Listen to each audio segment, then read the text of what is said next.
신약성경 273페이지 고린도전서 9장 19절에서 22절까지 말씀입니다.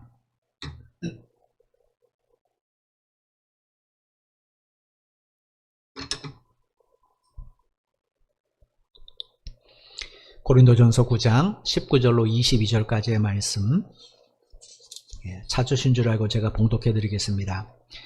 내가 모든 사람에게서 자유로우나 스스로 모든 사람에게 종이 된 것은 더 많은 사람을 얻고자 함이라.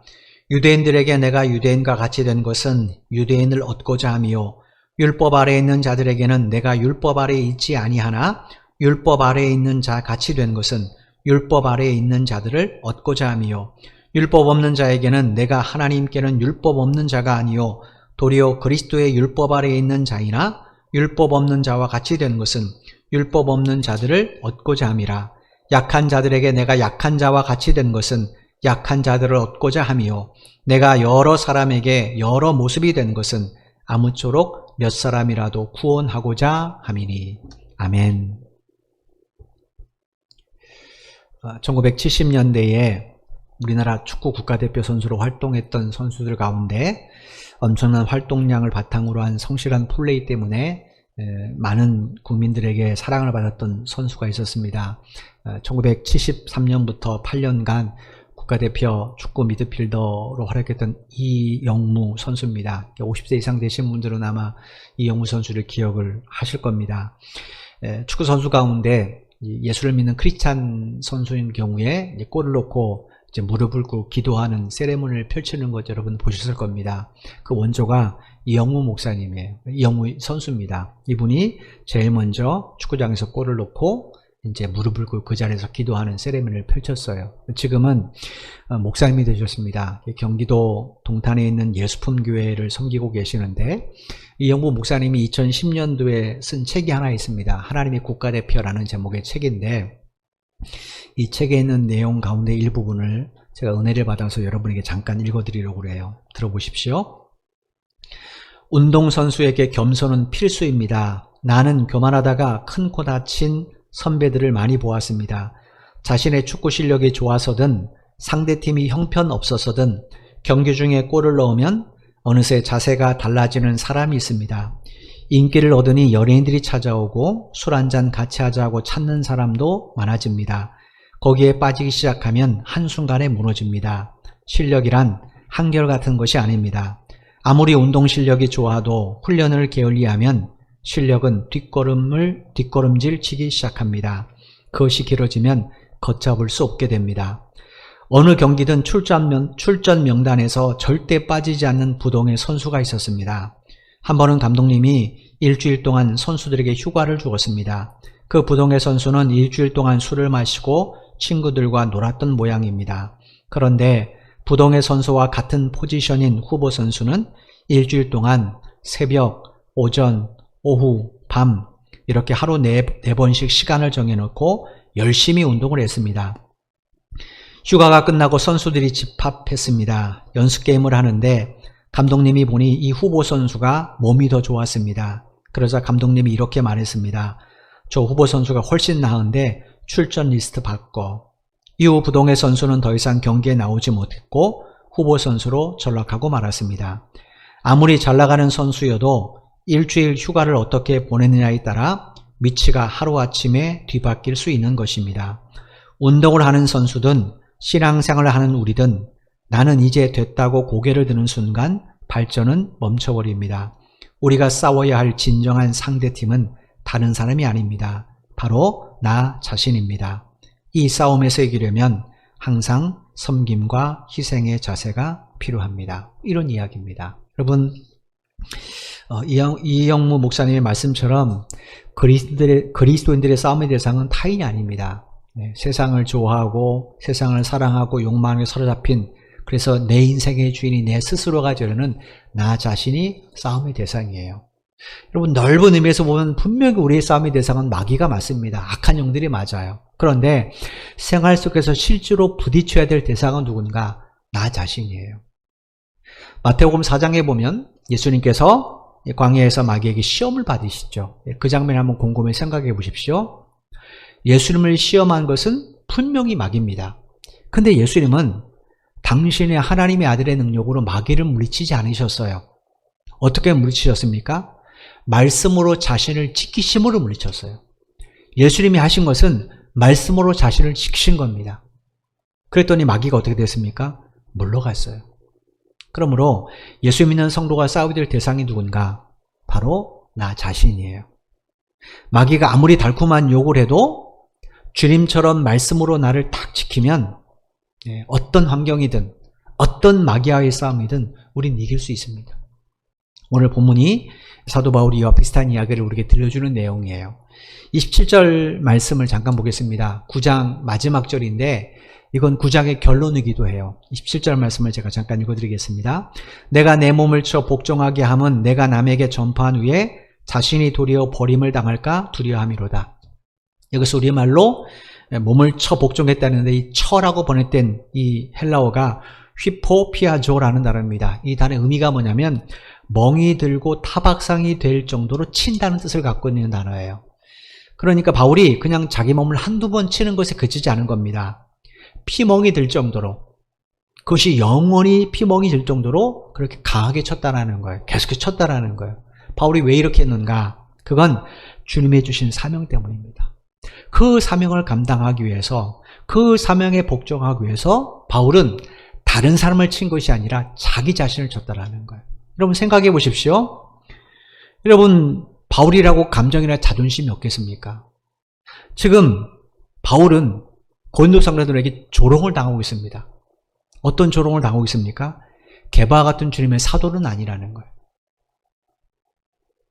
게바파, 아볼로파, 그리스도파 이 사람들이 지금 바울을 조롱하고 있어요. 바울은 주님의 사도가 아니라는 거예요. 여러분 바울이 이 고린도에서 얼마나 많은 헌신을 했습니까? 1년 6개월 동안 정말로 자기가 경제적으로 힘듦에도 불구하고 하나님의 주신 이 사명 때문에 그런 열심히 복음을 전했고 그 결과 그들이 예수 믿고 교회가 세워졌단 말이에요. 그런데 그들이 바울을 오히려 조롱합니다. 여러분 이런 조롱을 받을 때, 이런 비난을 받을 때 바울이 뭘 잘못한 게 아니잖아요. 그래서 바울이 고린도 교회에서 뭐 허랑방탕하게 살았다든지 성도들을 안 돌받았든지 이런 문제가 되죠. 근데 바울은 그렇지 않았단 말이에요. 그런데 이런 조롱과 비난을 받습니다. 왜 바울이 감정이라 자존심 없겠습니까? 한편으로는 모든 거 다 때려치고 수리아 안디옥으로 가고 싶었을 거예요. 수리아 안디옥은 바울이 첫 번째 목회지입니다. 바나바를 통해 수리아에서 1년 동안 사역했을 때 바울을 통해 이 수리아 안디옥에서 얼마나 놀라운 복음의 역사가 나타나는지 몰라요. 그래서 바울은 매번 1차, 2차, 3차 전도여행 매번 전도여행을 마치면 어디로 가는가? 수리아 안디옥 교회로 갑니다. 거기서 파송받았고 거기서 성도들과 함께 하나님이 주신 사명을 받았거든요. 그러면 이 갈 때마다 성도들과 밤새도록 교제를 했어요. 그만큼 수리아 안디옥에 있는 사람들은 바울을 사랑했고 바울이 필요하다면 자기 눈에도 빼줄 정도로 이렇게 사랑을 했습니다. 바울이 자존심이 상했다면 얼마쯤 때려치고 됐어. 이미 바울은 떠나 있잖아요. 그러니까 너희들 이렇게 잘해봐. 그래 다시 개발 모시든 아볼로 모시든 너희들끼리 잘해봐 하고 수리아 안디옥으로 돌아가고 싶은 마음이 왜 없겠습니까? 그런 마음이 생길 때마다 바울이 어떻게 했는가? 마치 자기 몸이 피멍이 들 때까지 자기 자신을 때린 것처럼 하나님이 주신 사명에 복종하기 위해서 그렇게 철저하게 자기를 하나님이 주신 사명 앞에 무릎 꿇겠다라는 거예요. 그만큼 바울은 자기 자신에 대해서는 매우 엄격했습니다. 여러분 우리가 일반적으로 타인에 대해서는 엄격하잖아요. 근데 나에 대해서는 어떻게 합니까? 엄격하지 않죠. 그죠? 오히려 나에 대해서는 우리가 조금 더 넓게 대응하잖아요. 근데 바울은 그렇지 않습니다. 바울은 타인에 대해서는 굉장히 포용력 있게 다가갔어요. 근데 자기 자신에 대해서만큼은 매우 엄격했습니다. 이유가 뭔가? 조금 전에 말씀드린 것처럼 주님이 주신 사명 때문에 그렇습니다.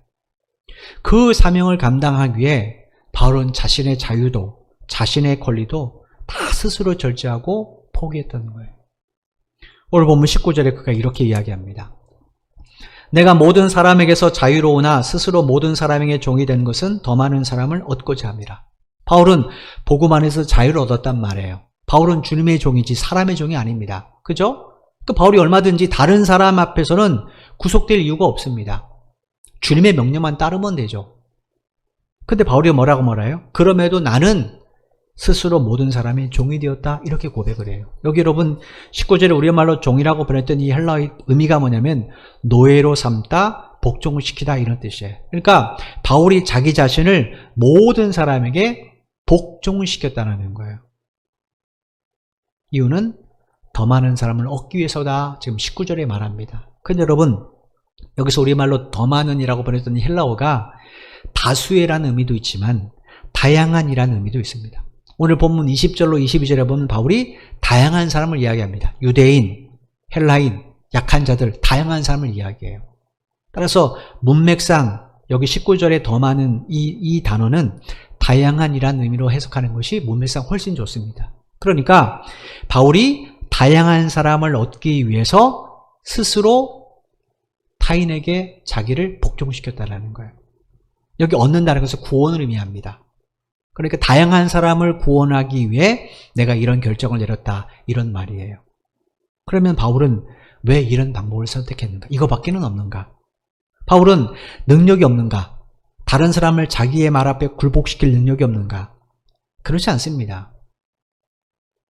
사도행전 19장에 보면 바울이 에베소에서 사역을 할 때 사람들이 바울이 사용했던 손수건, 앞치마, 이걸 막 가져가는 일이 발생했었어요. 이유가 뭔가? 이걸 가져가서 환자나 혹은 귀신 들린 사람에게 던지면 병이 낫고 귀신이 치유됐습니다.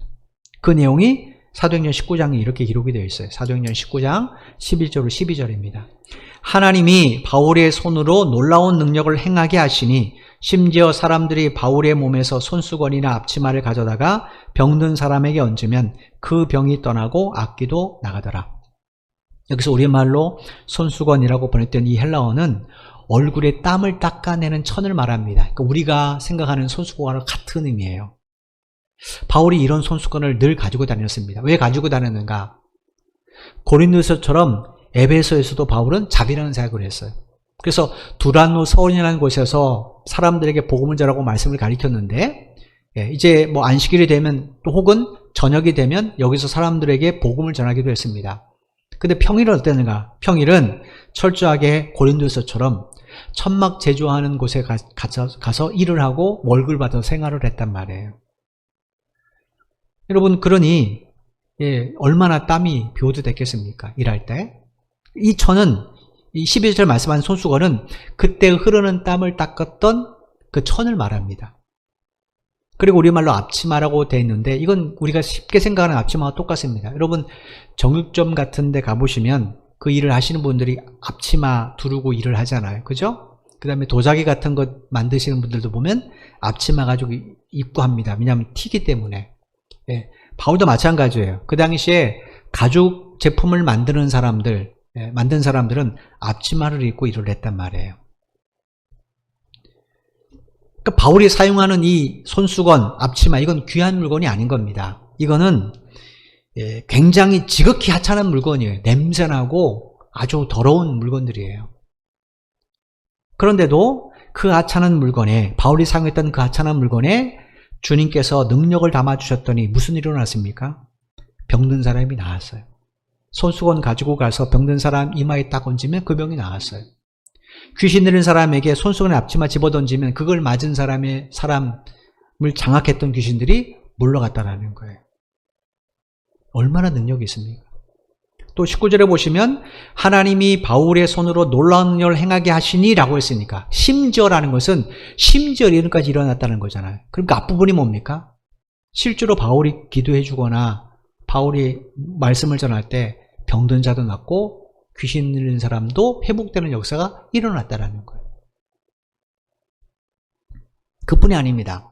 사도행전 20장에 보면 바울이 드로아에서 복음을 전할 때 3층 창문에 이제 걸터 앉아서 바울이 설교를 듣던 그 유두고라는 청년이 있습니다. 이 청년이 몸이 피곤했는지 꼬박꼬박 졸다가 창틀 밖으로 떨어져서 죽었어요. 근데 바울이 내려가서 기도해 줬더니 이 유두고라는 청년이 다시 살아났습니다. 여러분 보십시오. 상식적으로 이런 능력을 행하면서 사람을 모아서 복음을 전하는 것과 마치 능력이 없는 것처럼 스스로 종이 되어서 복음을 전하는 것. 그럼 무엇이 더 복음을 효과적으로 전하는 일이겠습니까? 당연히 전자지 않겠습니까? 예를 들어서 일부부터 제가 그런 얘기 했지만, 예를 들어서 제가 병 고치는 은사가 있어요. 제가 손을 얹어 기도하면 무슨 병이 다 낫습니다. 암도 다 나아요. 그럼 우리 교회 어떻게 될까요? 메어 터지겠죠. 그죠? 메어 터질 거예요. 그렇게 복음을 전하는 것과 전혀 그런 능력이 없이 복음을 전하는 것, 무엇이 더 복음이 효과적으로 전해지겠습니까? 당연히 전자죠. 근데 바울은 어떻습니까? 바울은 그런 능력이 있어요. 있는데도 불구하고 그는 다른 사람의 스스로 종이 되는 길을 선택했다라는 거예요. 이유가 뭡니까? 그 이유는 복음 자체이신 예수님을 닮기 위해서 그래요. 빌립보서 2장 6절로 8절에 보면 바울이 주님에 대해서 이렇게 증언을 해줬습니다. 빌립보서 2장 6절로 8절입니다. 그는 근본 하나님의 본체시나 하나님과 동등됨을 취할 것으로 여기지 아니하시고 오히려 자기를 비워 종의 형체를 가지사 사람들과 같이 되셨고 사람의 모양으로 나타나사 자기를 낮추시고 죽기까지 복종하셨으니 곧 십자가에 죽으심이라. 6절에서 말씀하시는 근본이라는 이 헬라어는 존재하다는 뜻입니다. 무슨 말이냐면 예수님은 처음부터 하나님과 함께 존재하신 분이라는 거예요. 따라서 예수님은 아버지 하나님과 같은 본체를 갖고 계십니다. 여러분, 이 세상의 모든 피조물은 하나님이 만드신 작품이잖아요. 그럼 예수님은 아들이기 때문에 아버지 하나님으로부터 출생하신 분입니다. 여러분, 그 사람이 아이를 낳으면 그 아이는 사람이지 않습니까? 그죠? 비록 뭐 고양이 눈을 가지거나 귀가 좀 당나귀처럼 쫑긋하 상관없습니다. 그죠? 그 사람은 사람으로서의 그 본질을 그대로 갖고 있어요. 아이가 막 태어나면 걷지 못합니다. 혹은 장애를 갖고 아이가 태어날 수도 있어요. 그래도 사람입니다. 지금 그 이야기예요. 예수님과 하나님은 외형적으로는 좀 다를 수가 있어요. 아버지하고 아들이니까. 그런데 하나님으로서 가져야 될 본질은 두 번 다 똑같다라는 거예요. 이게 바로 빌립보서 2장 6절의 이야기입니다. 여러분, 이 땅에 사는 사람들 외형 같은 사람이 있습니까? 한 사람도 없습니다. 그죠? 한 사람도 없어요. 똑같은 시간, 똑같은 장소, 똑같은 날짜에 태어난 쌍둥이도 외형이 똑같지 않습니다. 그래서 부모는 알아보는 겁니다. 처음 보는 사람은 못 알아보죠. 똑같은 개가 개 같죠. 근데 부모는 어떻습니까? 알아봅니다. 뭐가 달라도 달라요. 똑같은 사람은 없습니다. 다르다고 해서 사람이 아닙니까? 아니죠. 달라도 그 사람은 사람인 거예요. 아버지 하나님과 아들이신 예수님은 외형적으로는 다를 수 있어요. 그런데 하나님으로서의 본질은 똑같습니다. 100% 하나님께서 가져야 될 모든 것을 다 갖고 계세요. 그래서 우리가 예수님을 성자 하나님이다 이렇게 부르는 겁니다. 그런데도 예수님은 어떻게 하셨다라는 거예요? 아버지 하나님과 동등함을 당연하게 여기지 않았다는 거예요. 여기에 6절에 우리말로 동등됨을 취할 것으로 여기지 않았다고 그러는데 이 취할이라는 단어가 참 재밌어요. 이게 하르파그모스라는 헬라어인데 이 단어의 뜻이 뭐냐면 빼앗길 수 없는 권리, 마땅히 누릴 수 있는 권리가 있다는 거예요. 예수님은 하나님으로서 마땅히 누릴 수 있는 권리가 있습니다. 뭐에 대해서요? 피조물에 대해서. 왜냐? 예수님은 아버지 하나님이 세상을 창조하실 때 함께 창조하셨습니다. 예수님은 흙으로 하나님께서 사람을 지으실 때 함께 지으셨어요. 그러니까 이 땅의 모든 피조물에 대해서는 하나님으로서 마땅히 누릴 권리와 자격이 있습니다. 그런데 예수님은 어떻게 하셨다는 거예요? 그걸 당연하게 생각하지 않았다는 거예요. 그리고 스스로 내려오셨습니다. 왜 내려오셨는가? 7절에 자기를 비웠다라고 말씀하셨는데 이거는 자기의 자유와 권리를 포기하셨다는 거예요. 하나님으로서의 권리, 하나님으로서의 자유 이거를 내려놓으셨다는 거예요. 무엇 때문인가? 그건 타락한 인간을 구원하시려는 아버지 하나님의 계획에 순종하기 위해서 그래요. 여러분, 온 인류를 구원하는 계획은 예수님이 세운 것 아닙니다. 예수님께서 어느 날 고민하시다가 아버지를 찾아가셔서 아버지, 내가 이 인류를 좀 구원하고 싶습니다. 그러려면 내가 십자가에 죽을 것 같은데 허락해 주시오. 이렇게 말한 것 아닙니다. 그죠? 이 온 인류에 대한 구원의 계획은 하나님이 만세 전부터 갖고 계셨어요. 왜냐? 인간은 자유의지를 가지고 어떻게 틀지 모르니까. 만세부터 값이 있어요. 그 계획을 아버지 하나님께서는 아들이신 예수님과 공유하셨고, 예수님은 자기 계획이 아닙니다. 아버지의 계획이지만 그 아버지의 계획에 순종하기 위하여 자기의 자유와 권리를 다 내려놓으셨다는 거예요. 그리고 뭐 하셨습니까? 자기를 완전히 비우시고 사람들과 같이 되었다라고 되어 있어요. 이 말은 예수님께서 사람의 모습을 취하셨다는 게 아닙니다. 실제로 100% 사람이 되셨다는 거예요. 그러니까 성자나신 예수님께서 당신이 만든 창조물인 피조물과 어떻게 하셨다는 거예요? 눈높이를 맞추셨다는 거예요. 바울은 그런 예수님을 사람들에게 전해요. 그 예수님을 전하면서 당신의 자유와 권리를 스스로 포기하신 그 주님과 정반대로 자기 사리사욕과 자기의 자유와 권리만을 주장하고 찾는다 보면 사람들이 바울이 전하는 그 복음을 듣고 예수를 온전히 믿고 따르겠습니까? 그렇지 않겠죠. 예를 들어서 제가 가난한 자를 찾아다니신 예수님을 증거하면서 손에는 몇 캐럿되는 바이아 반지를 딱 꼈어요. 그래서 손목에는 롤렉스 시계를 딱 찼습니다. 옷도 양복도 순 명품이에요. 넥타이부터 다 명품이에요. 머리도 뭐 헤어샵 가가지고 매주마다 막 그 돈 들여서 합니다. 그러면서 여러분 예수님이 이웃사랑을 하라고 했습니다. 과부와 뭐 돌아보라고 했습니다. 과부와 고아들을 돌아보라고 했습니다. 막 설교한다면 여러분이 뭐라고 말하겠습니까? 목사님 손에 있는 거 빼서 팔지. 손목에 있는 거 팔면은 많은 사람 도와주지. 이런 생각하지 않겠습니까? 그죠? 바울이 지금 예수님을 전하고 있어요. 그 예수님 누군지를 전하고 있습니다. 우리를 구원하기 위하여 하나님으로서 당연한 것을 다 포기하시고 내려오신 그 주님이시다. 우리의 모든 죄를 짊어지시기 위해서 죄 없으니 그분이 십자가에 우리 대신 고난을 당하셨다. 이걸 전하면서 자기는 고난을 피하고 자기는 전혀 그렇게 하지 않으면서 그 주님을 전한다면 사람들이 어떻게 예수님을 온전히 따르겠습니까? 바울이 염려된 것이 이 부분이에요. 그래서 그 주님을 바로 부각시키기 위하여 바르게 전하기 위해서 자기를 낮추고 죽기까지 한 그 주님을 바르게 보여주기 위해서 자기의 삶을 통해 증거하기 위해서 바울도 주님처럼 스스로 다른 사람의 종이 되는 길을 선택했다는 거예요. 예수님이 이 땅에 왜 오셨습니까? 섬기러 오셨잖아요. 그죠? 그 섬기라는 단어가 종이, 노예가 주인을 섬기는 것 같은 단어예요. 그 바울은 예수님을 전하기 위해서 예수님처럼 되기 위해서 힘썼던 겁니다. 20절, 22절에 또 이렇게 이야기합니다. 20절, 22절입니다. 유대인들에게 내가 유대인과 같이 된 것은 유대인들을 얻고자 하며 율법 아래에 있는 자들에게는 내가 율법 아래에 있지 아니하나 율법 아래에 있는 자같이 된 것은 율법 아래에 있는 자들을 얻고자 하며 율법 없는 자에게는 내가 하나님께는 율법 없는 자가 아니요 도리어 그리스도의 율법 아래에 있는 자이나 율법 없는 자와 같이 된 것은 율법 없는 자들을 얻고자 함이라.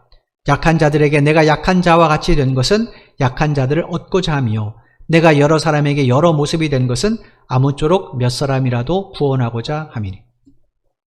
바울은 지금의 터키 지역인 소아시아 길리기아 지방에 있는 다스에서 태어났어요. 그 당시 로마 제국이 장악했던 이 유럽, 아프리카 이 대륙, 그 당시에는 이제 로마가 그리스 제국의 문화를 그대로 갖고 왔기 때문에 그 당시에는 공통어들이 헬라어였단 말이에요. 바울은 태어날 때부터 그 헬라어 문화권에 살았기 때문에 어릴 때부터 헬라어 문화 속에서 살았기 때문에 헬라어가 모국어처럼 아주 익숙합니다. 이렇게 헬라어를 모국어처럼 사용하는 유대인을 가리켜서 헬라파 유대인이라고 말해요. 바울이 이런 헬라파 유대인이었습니다. 따라서 바울은 히브리어를 모국어로 사용하고 어릴 때부터 율법 아래에 있었던, 그러니까 어릴 때부터 율법을 암송하며 율법의 법을 배우고 살았던 그 유대인들, 그렇게 성장한 정통 유대인들, 그들과의 만남이 불편하지 않습니다. 왜냐? 자기도 유대인이잖아요. 부모님 다 유대인이잖아요. 자기도 어릴 때부터 부모로부터 율법을 배웠단 말이에요. 전혀 어색하지 않죠. 반대로 율법을 전혀 모르고 헬라어권 문화권에 살았던 이방인들, 그런 이방인들과의 만남도 불편하지 않습니다. 왜냐? 자기는 그런 문화 속에서 성장했기 때문에. 따라서 바울은 유대인을 만나면 유대인처럼 처신하면 되고 헬라인들을 이방인들을 만나면 이방인처럼 처신하면 됩니다. 전혀 문제가 없어요. 바울이 20절에 바로 그 이야기입니다. 나는 누구도 차별하지 않았다라는 거예요. 우리가 보기에는 바울이 정말로 지혜롭네 이렇게 생각할 수 있지만 바울의 이 결정은 사실은 굉장히 힘든 결정입니다. 왜냐? 그 당시 유대인들은 예수 믿는 사람 어떻게 했습니까? 핍박하고 박해했잖아요. 그죠? 유대인들이 그리스도인 그러면 이를 갈았단 말이에요. 그런 유대인들에게 다가가서 복음을 전하는 일이 쉽겠습니까? 굉장히 어렵습니다. 또 정통 유대인들은 이방인과의 교제를 매우 꺼려했어요. 이유가 뭔가? 이방인은 율법을 받지 않았습니다. 바울과 같은 정통 유대인들은 율법을 통해서만 그 사람이 거룩해진다고 생각했어요. 그래서 어릴 때부터 율법을 암송하고 율법을 따라 살려고 했던 겁니다. 율법을 통해서만 거룩해진다는 거. 왜 그들이 예수를 안 믿는가? 예수를 거부하는가? 그건 율법을 통해서 얼마든지 거룩해질 수 있다고 생각하기 때문에 그래요. 우리는 예수의 십자가의 보혈을 통해서만 거룩해지잖아요. 그죠? 유대인들은 율법을 통해서만 거룩해집니다. 근데 이방인은 율법을 받지 않았단 말이에요. 그러니까 이방인도 어떻습니까? 이방인들은 거룩한 사람들이 아니라 부정한 사람들이에요. 태어날 때부터 부정하게 된 사람들이에요.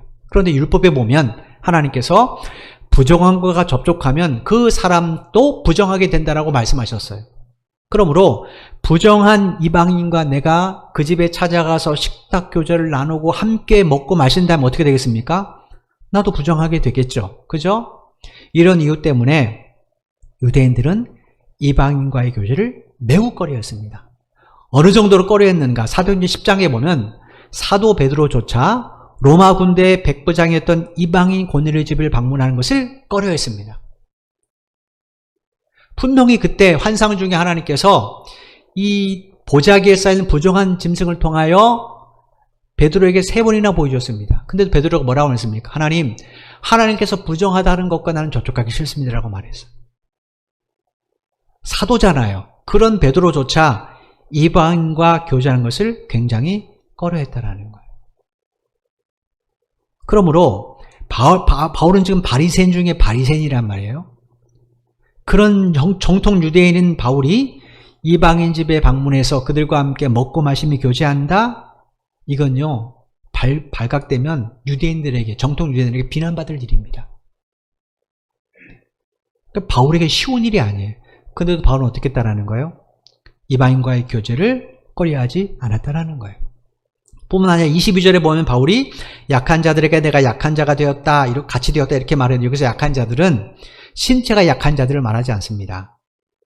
사회적 신분이나 경제적 수준이 약한 사람들, 빈곤층에 있는 사람들, 이 당시에는 노예 출신이 많았죠. 그들에게 가서 그들에게 복음을 전하고 그들과 교제하는 것을 전혀 부끄럽게 생각하지 않았다는 거예요. 여러분, 이 당시는 로마 제국이고 그때는 노예제도가 있었단 말이에요. 노예는 가장 하층 계급입니다. 일반 자유인들은 노예들과 교제를 그렇게 하지 않아요. 근데 바울은 그런 노예들과 교제하고 그들과 복음을 전하는 일에 전혀 주저하지 않았다는 거예요. 그러니까 바울은 다양한 사람들, 다양한 처지에 있는 사람들을 하나님으로부터 인도하기 위하여, 그들을 구원하기 위하여 자신의 계급, 자신의 지위, 자신의 민족적 정체성 다 내려놓았다는 거예요. 그리고 그들과 동등되려고 노력했다는 거예요. 왜 이렇게 했는가? 20절에 보니까 바울이 뭐라고 말해요? 더 많은 사람을 구원하기 위해라고 말하지 않았습니다. 몇 사람이라도 구원하기 위해서 이렇게 말을 했어요. 그러니까 여러분, 바울이 1차, 2차, 3차 전도행을 통해서 온 세계를 누비며 가서 복음을 전했잖아요. 그 목적이 뭔가? 유럽의 복음화가 아니었다는 거예요. 10만 명의 구원을 목표로 그런 일을 하지 않았다는 거예요. 바울이 그런 일을 한 게 뭡니까? 단 몇 사람이라도 진짜 그리스도로 세워주는 것. 이게 바울의 진짜 비전입니다. 그래서 바울은 항상 이벤트를 벌이지 않았어요. 복음의 본질을 전하는 일에 집중했습니다. 만약에 바울이 유럽의 복음화나 아니면 10만 명의 구원의 목표를 했다면 그런 떠돌아가지 않습니다. 한 자리에 머물면서 병 고치는 은사, 병 고치는 능력 보여주면 됩니다. 귀신 다 도망가잖아요. 그죠? 죽은 사람도 다 살아나잖아요. 일주일에 한 번씩 혹은 한 달에 한 번씩 그런 이벤트 펼치면 아마 먼 곳에 있는 사람들 다 올 겁니다. 그죠? 죽을 병 걸린 내 자식이 있는데 예수가 어디 있든 안 가겠습니까? 찾아가죠. 근데 바울의 목적은 그게 아니었어요. 진짜 그리스도인을 세우는 것. 이게 바울의 목표였다는 거예요. 그래서 바울은 복음의 본질을 전하는 일에 집중했던 겁니다. 여러분 한번 곰곰이 생각해 보십시오. 지금 내가 예수 믿는 목적이 뭔가? 내가 교회를 다니는 목적이 뭔가? 한번 곰곰이 생각해 보십시오. 혹시 성공을 위해서, 더 나은 삶을 위해서, 많은 사람으로 가득한 교회를 세우기 위해서 내가 이런 목적으로 신앙생활을 한다면 이건 주님과 좀 다른 포인트입니다. 그렇지 않겠습니까? 성경에서 말하는 신앙생활의 본질이 뭐예요? 예수를 믿고 따르는 겁니다. 그게 진짜 신앙생활이에요. 교회를 아무리 많이 다녀도, 오래 다녀도 예수를 믿고 예수를 따르지 않으면 그 사람은 종교인이지 크리스찬이 될 수 없습니다.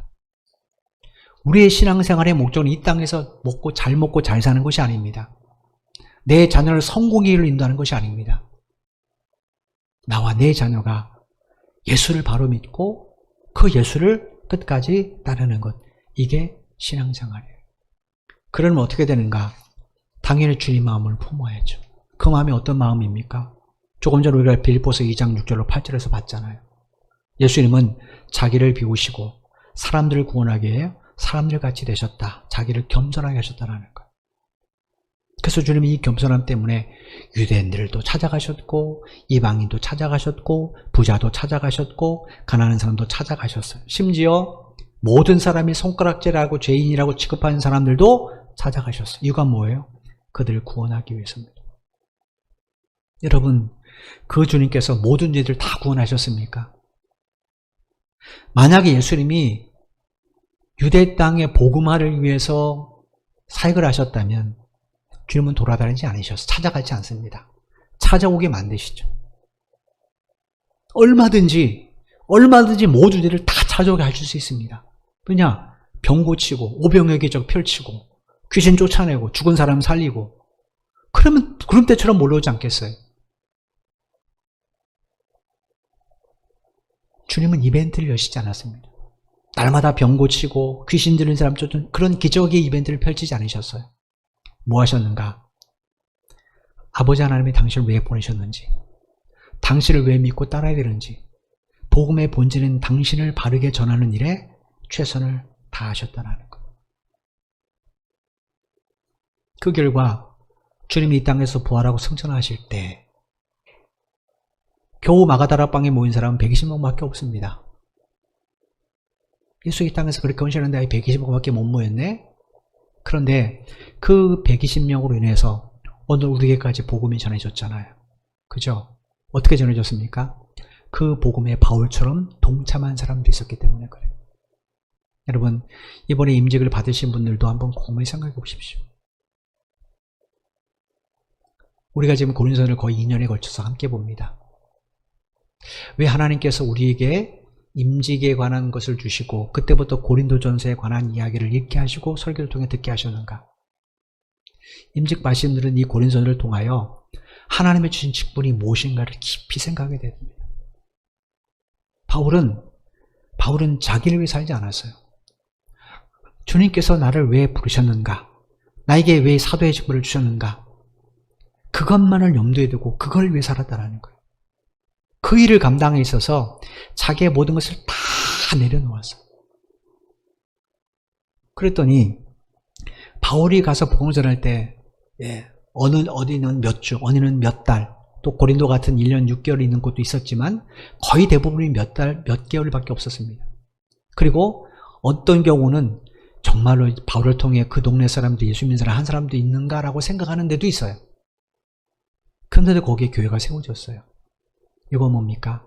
바울이 온전한 복음을 전하는 일에 집중했기 때문에 그렇습니다. 이 바울처럼 저나 여러분도 내게 주신 직분 앞에 충성을 다하지 않겠습니까? 이런 마음을 가지시고 이번 임직에 임하신다면 여러분의 임직은 그냥 세상의 명예가 아니라 하나님의 부르심으로 반드시 들려지게 될 겁니다. 그렇게 복음에 참여할 때 하나님이 우리 가정도, 우리 일터도, 우리 교회도 정말로 생명의 역사가 나타나는 그 일 가운데 우리가 통로로 도구로 쓰임받도록 우리를 사용하지 않겠습니까? 여러분 생각해 보십시오. 코로나가 왜 무섭습니까? 한 사람이 여러 명을 감염시키기 때문에 그렇잖아요. 그죠? 그냥 코로나가 나 혼자 감염된다면 나로 끝난다면 괜찮아요. 근데 나 때문에 다른 사람이 감염되니까 거리두기하고 그 다음에 만남을 절제하는 것 아닙니까? 근데 우리 안에 생명이 있어. 이거는 나를 죽이거나 타인을 죽이는 게 아니잖아요. 살리는 겁니다. 이 복음 때문에 내가 살았어요. 그러면 우리도 이 복음을 가지고 다른 사람에게 나눠줄 때 한낱 사람의 생명을 위협하는 그 조그마한 바이러스도 이렇게 큰 파장을 일으킨다면 우리를 통해 얼마나 놀라운 파장이 일어나겠습니까? 여러분, 부모인 내가 정말로 예수를 바로 믿고 그 주님을 온전히 따라가는 모습을 보일 때 우리 자녀가 사춘기나 세상의 환경 때문에 흔들릴 때도 있겠지만 어떻게 되겠습니까? 나를 보면서 온전한 길을 걸어가지 않겠습니까? 우리가 직장에서 예수 믿는 것 때문에 조롱 당할 수도 있고 멸시받을 때도 있습니다. 그러나 변함없이 우리가 예수 믿는 사람으로 살아간다면 나를 통해 그 직장에도 복음의 씨앗들이 뿌려지지 않겠습니까? 이것이 주께서 기뻐 받으시는 바예요. 여러분, 권고해드린 것처럼 셋째 주가 우리 창립 30주년입니다. 30주년이에요. 세상에 어떤 기업도 30년 되면 발전해야 됩니다. 근데 우리는 그렇지 않잖아요. 그죠? 그렇지 않아요. 어떤 교회는 몇 년 만에 부흥하고 막 그러는데 왜 우리 교회는 이런가? 저는 다수가 모이는 교회보다는 몇몇이지만 진짜 그리스도인들이 모이는 교회를 세우고 싶어요. 왜냐? 그 한 사람의 생명으로 바르게 세워지면 바울이 바로 됐더니 바울이 가는 모든 곳에마다 생명사가 일어났잖아요. 그런 것처럼 여러분 한 분 한 분이 그런 진짜 그리스도인이 된다면 여러분의 가정과 자녀에도 여러분의 일터에게도 어떤 하나님의 역사가 안 나타나겠습니까? 반드시 나타나겠죠. 이런 비전을 가지고 우리가 헌신을 할 때 바울을 통해 많은 사람이 돌아온 것처럼 우리를 통해서도 많은 사람이 주님 앞에 돌아오는 구원의 역사가 일어나게 될 것입니다. 이런 비전을 가지고 여러분이 기도하는 여러분이 되었으면 참 좋겠습니다.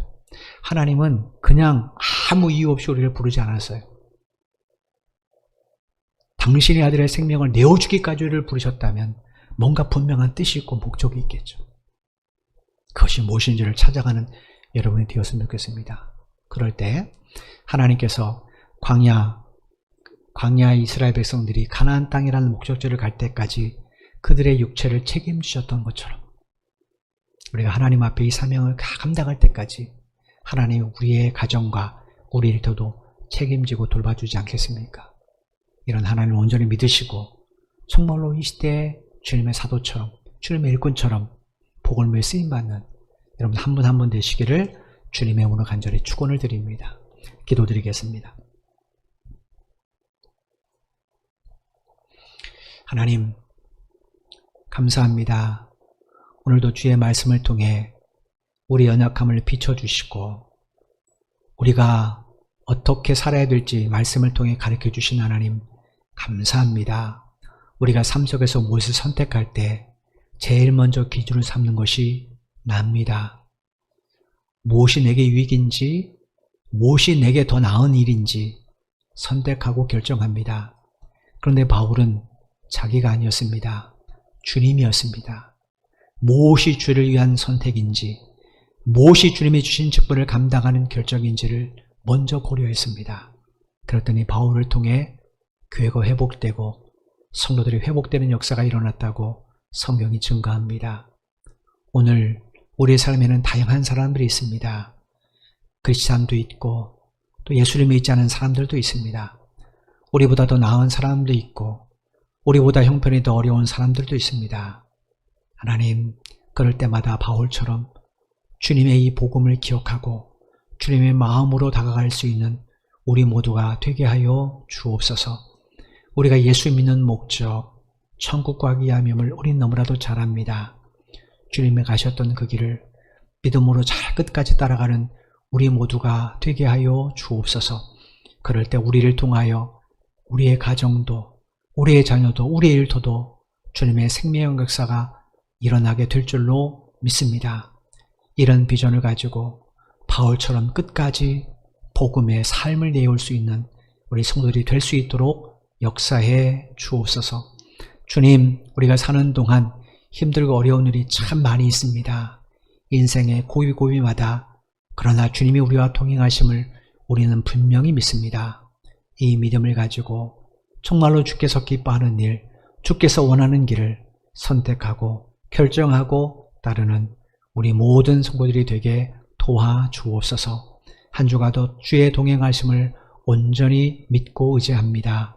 코로나19 속에 사는 소들의 가정과 일터에 어려움 없게 도와주시고 저들의 직장과 사업이 저들 때문에 하나님의 복의 통로가 되는 귀한 역사가 일어나게 하여 주옵소서. 하나님, 주 예수 그리스도의 이름으로 우리들의 무너졌던 것들이 회복되기를 원합니다. 하나님, 건강이든 경제적 부분이든 하나님의 살아계심과 동행을 회복을 통해 경험할 수 있는 은혜를 베풀어 주옵소서. 예수님의 이름으로 간절히 기도드리옵나이다. 아멘. 우리 다 같이 일어나셔서 찬송가 320, 이제는 교회의 머리가 되신 우리 주 예수 그리스도의 크신 은혜와 독생자 예수 그리스도를 우리를 위해 십자가에 내어주시기까지 우리를 사랑하신 아버지 하나님의 만극하신 사랑하심과 우리 속에 내주하셔서 감화, 감동, 교통 충만케 하시는 성령의 역사하심이 오늘 말씀을 깊이 묵상하며 우리가 불렀던 이 마지막 찬양처럼 나 구주 위에 살리라, 이 고백 가지고 주님 앞 주님이 주신 세상 속으로 나가는 사랑하는 모든 형제 자매들의 발걸음 위에와 저들의 가정과 저들의 직장과 사업 위에 이 나라 이 민족과 우리 선교 제일교회 위에 지금부터 영원토록 함께 하시기를 간절히 축원하옵나이다. 아멘.